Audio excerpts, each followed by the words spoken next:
'yar Biafra ta taka tutan Najeriya kuma ta ɗaga tutan Biafra.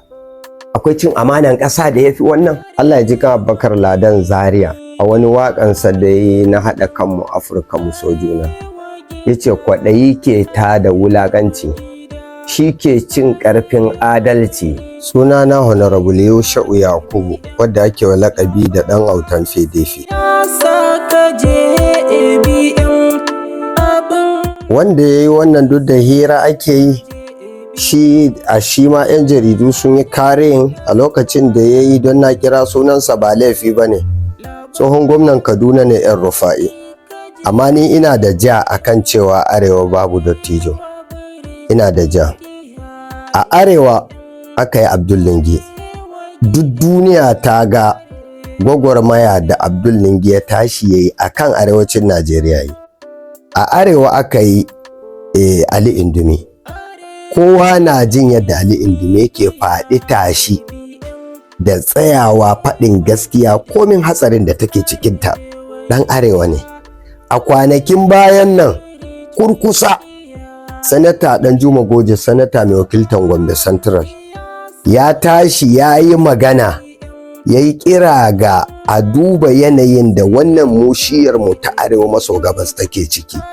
Irin manya-manyan ayyuka da shugaban ƙasa yake ta bayarwa tsakanin yankunan Yarbawa da kudancin Najeriya, ya ce mu fa an bar mu a baya, babu abun da za a nuna guda ɗaya a ce ana yi da mu.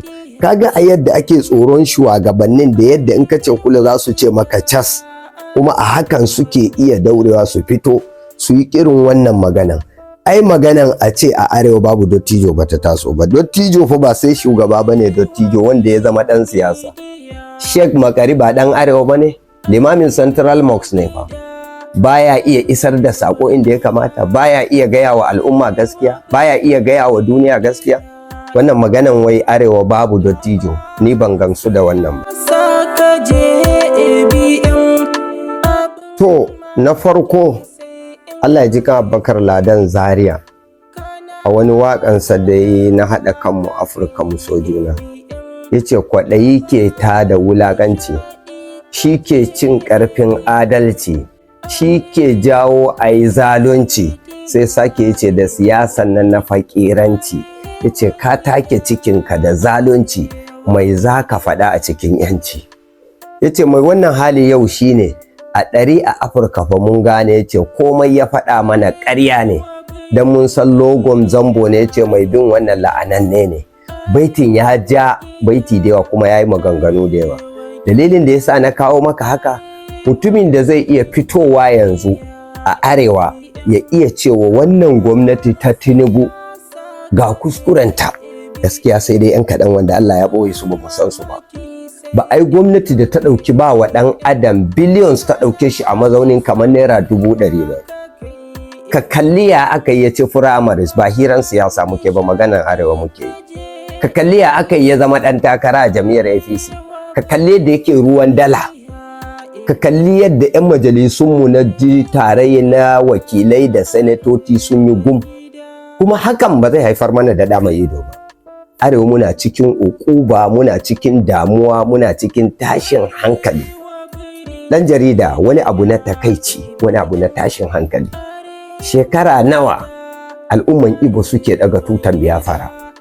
Babu wannan a cikin constitution na irin wannan matakin da aka dauka akan yara ƙanana ɗan arewacin Najeriya. Shekara nawa suke daga tutan Biafra da makamai? Akwai cin amanan ƙasa da ya fi wannan? Akwai foto da ya dinga yawo a cikin kwanakin a social media. 'Yar Biafra ta taka tutan Najeriya kuma ta ɗaga tutan Biafra. Akwai cin amanan ƙasa da ya fi wannan? To wannan abin da yake tinkaro mu, mai magana ya ce ganin buzu a masallaci ya ishi tinkiya izina.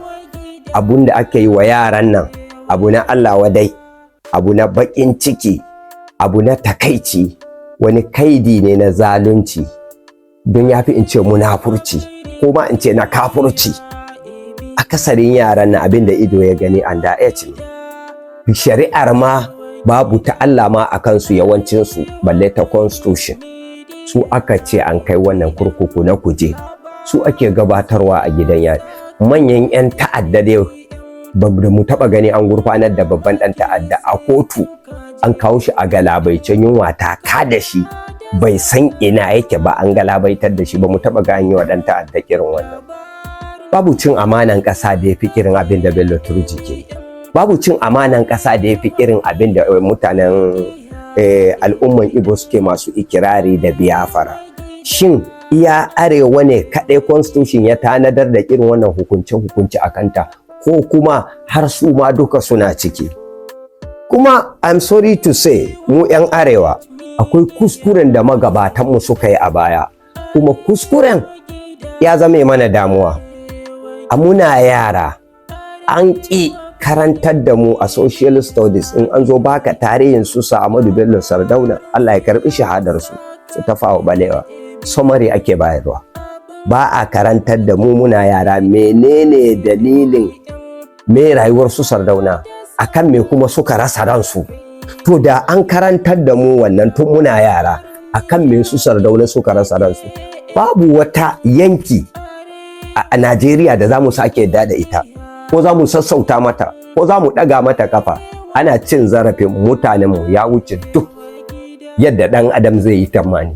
Duk rashin imaninka, duk rashin tausayinka, duk kafircinka, ka kalli wayannan yaran an gurfanar da su, laifin da ake tuhumansu sai ka ce a mafarki, sai ka ce dirama.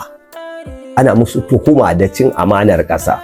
Laifinsu fa yake da wanda ya ɗauki bindiga ya tinkari kujerar kan shugaban ƙasa zai kashe shi, ya ji juyin mulki. Laifi ɗaya aka ɗora musu. To ni a ganina da mahangata, wallahi billahi tallahi, idan ba tashi muka yi muka tsaya mu ajiye jam'iyya tukunna, don kowa na ciki, ɗan NNPP, ɗan PDP, ɗan APC, mu tsaya mu nemo wa arewanmu mafita, mu tsaya mu nemo wa arewanmu yanci, domin kusan yanzu rayuwar da ake gaskiya ba rayuwar yanci ba ne. Abin da kaga an yi wa yaran nan, da ni da ku 'yan jarida da duk wanda kake ji wane ne, in ya saba wa abun da zai suke da bukata, ko bai saba wa dokar ƙasa ba, abun da kaga an yi wa yaran nan babu wanda ya wuce a yi masa shi. Kuma muna Allah wadare da duk wanda yake da hannu a cikin wannan abu. Ubangiji Allah, muna roƙonka, in mai shiryuwa ne ko ba zai shiryu ba, Allah ka fi mu sani. Allah, in ba za su shiryu ba, Allah Ubangiji ka musu abin da ya fi abin da aka yi wa wa'annan yara. Duk wanda yake da hannu a cikin wannan abu, ko babba ko yaro ko jami'in tsaro ko hukuma ko wani ɗan mai zan kira informa, komin matsayinsa Allah babu wani matsayi da ya fi naka, komin ƙarfin mulkinsa Allah babu ƙarfin mulki da ya fi naka. Allah, muna tawassali da sunayenka tsarkakakku. Allah, ka saukar wa wa'annan da suke da hannu a cikin wannan abun, Allah ka wulakanta su tun daga duniya, kowa ya ga wulakancin. Allah, ka kaskantar da su. Wa'annan yara kuma Allah, yadda ka kubutar da Annabi Inusa daga cikin kifi, Allah ka kubutar da shi, ka kubutar da su. Allah ka kwace su, Allah ka yanta su, Allah ka ba wa iyayensu juriya da haƙuri. Allah ka kawo mana ɗauki a arewa, amma arewa na cikin matsakaicin hali, arewa na cikin damuwa a lokacin da muke fama da matsaloli na insecurity, wadda insecurity na duk mai hankali yana ga kamar artificial ne. Ni ban yarda Bello Turji ya fi karfin mahukunta ba wallahi.